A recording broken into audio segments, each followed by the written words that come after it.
할렐루야. 오늘도 말씀을 사모하시는 우리 성도님들의 삶에 하나님의 크신 은혜와 축복이 풍성히 임하시길 주님의 이름으로 축복합니다. 다 같이 오늘의 말씀 읽도록 하겠습니다.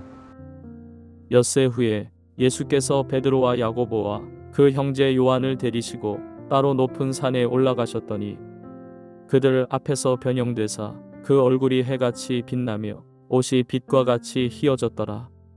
그때에 모세와 엘리야가 예수와 더불어 말하는 것이 그들에게 보이거늘 베드로가 예수께 여쭈어 이르되 주여, 우리가 여기 있는 것이 좋사오니 만일 주께서 원하시면 내가 여기서 초막셋을 짓되 하나는 주님을 위하여, 하나는 모세를 위하여, 하나는 엘리야를 위하여 하리이다.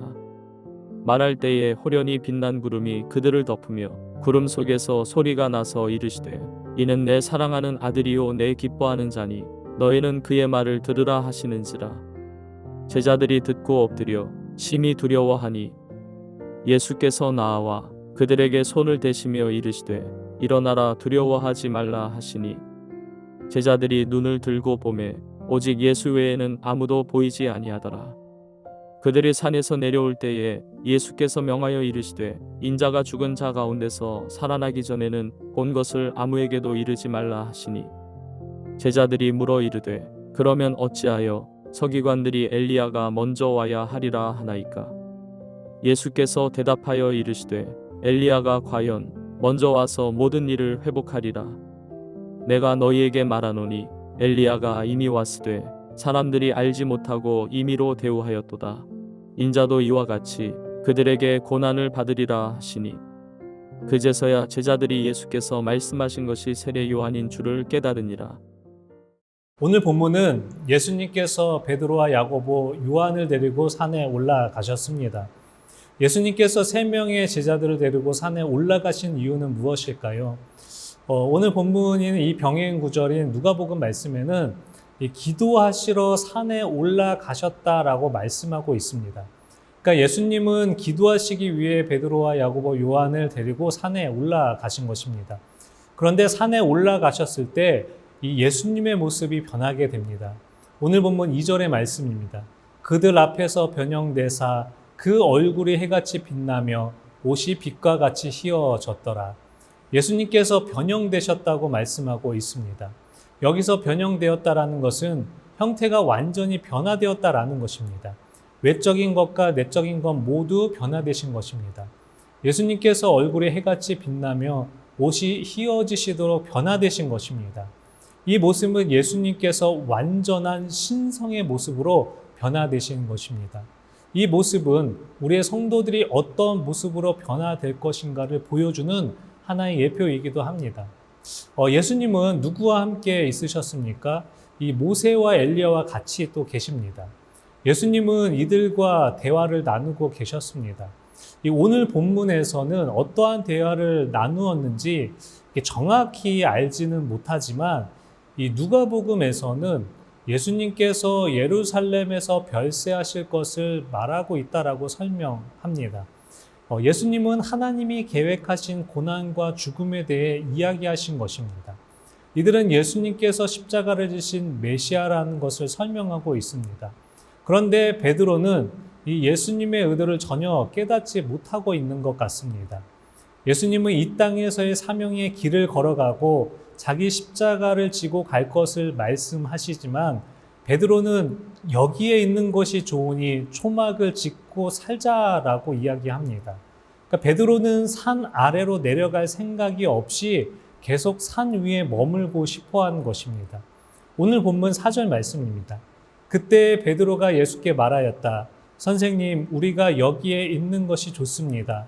원하시면 제가 여기에다가 초막을 셋 지어서 하나에는 선생님을, 하나에는 모세를, 하나에는 엘리야를 모시도록 하겠습니다. 라고 합니다. 베드로는 초막을 셋 지어서 산 아래로 내려가지 말고 산 위에 머무르자라고 합니다.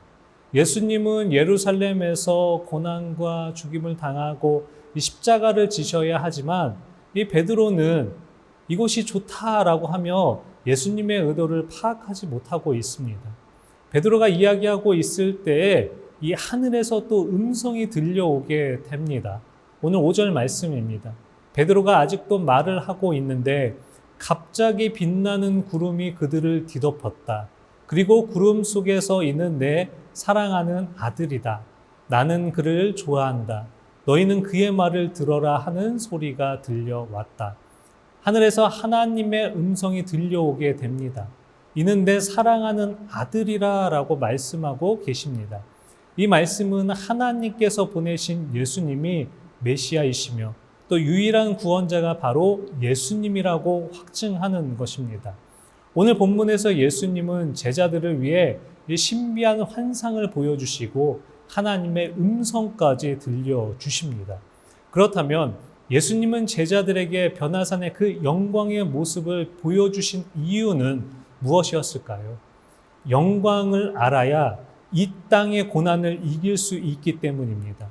예수님께서 고난을 받으시고 십자가를 지시는 것은 그 길을 가셔야 하기 때문이고 제자들은 그 고난의 길을 갈 때에 영광의 길로 알고 갈 수 있기 때문입니다.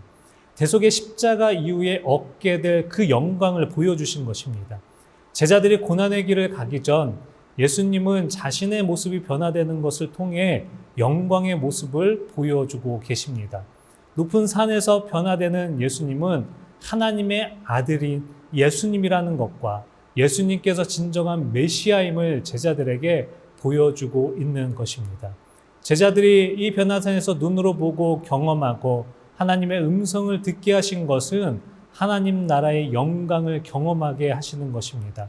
영적인 경험을 통해 하나님의 말씀에 순종하고 주님을 위해 살아가는 자가 되도록 보여주시고 들려주신 것입니다.